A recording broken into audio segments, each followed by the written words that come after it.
My name is Mia Mendez, and I chose to do my final Chapter 5 presentation on Cuban music. Here are some major cultural and historical factors that led to the development of common, as we know it now, Cuban music. Christopher Columbus discovered Cuba in 1492, but the Spaniards he was a part of were not very interested in Cuba as a whole due to the plentiful Hispaniola. When Columbus found the island, it was inhabited by the native Taínos and Arawak. As the Spaniards finally decided to take interest in the beautiful island, they actually forced natives to work in terrible conditions, thus leading to rebellions, disease, and starvation. This actually brought the population down to about 5,000 survivors.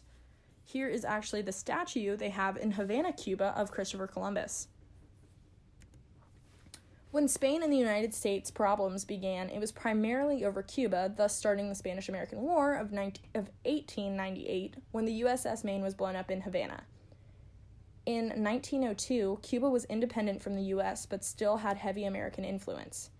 Before the revolution in 1959, when Fidel Castro took over from Fulgencio Batista, Cuba was still seen as a place for the rich and wealthy to escape from American laws on prohibition and gambling, since those were very prevalent at the time in the States. Cuba is known for its time capsule atmosphere due to the amount of vintage American cars that are still there and have never been moved off the island, as well as a lot of some pretty cool artifacts. A movie titled The Buena Vista Social Club helped make Cuban music more famous in the United States and making it more popular amongst the population. After 1959, Cuba started to show generous support for the music and other traditional arts actually taking place on the island. And when traveling to Cuba, you can actually enjoy performances by vintage musicians that really show the culture found there. This picture is actually of some Cuban street performers in a pretty popular group, and they stand on the side of the road and get tips for making their own music. They're actually using quite a few instruments that we'll get into in just a little bit.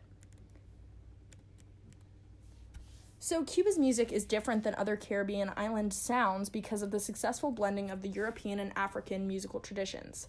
A main feature is the use of the style of African Santeria. Another important feature is the guaracha, which is the mix of African rhythms with European melodies and harmonies. That is also discussed in our text in the song Sun. However, the style developed by Cuba in combination with European and African musical traditions then developed into what we know as Latin styles today.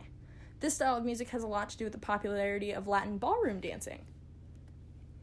Some of the notable instruments found there in Cuba are the claves, the tres cubano, the guitars, which include the acoustic bass and tres guitars, as well as just a traditional guitar, bongos, mariambala, a bass lamellophone, maracas, aguro, trumpets, timbales, and cowbells.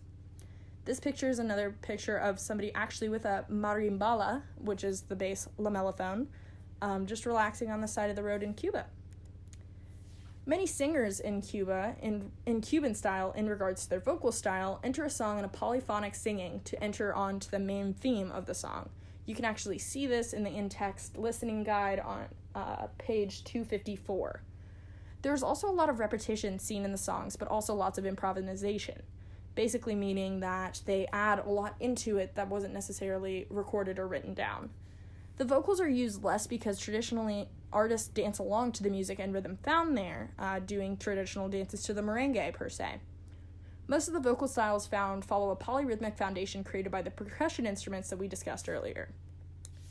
Some of the popular musicians are Celia Cruz, Buena Vista Social Club, the Los Van Van, Alia, Cesar Pupi Pedroso, Arsino Rodriguez, and NG La Banda. The picture shown here is actually the performers from the Buena Vista Social Club and a feature documentary made about them.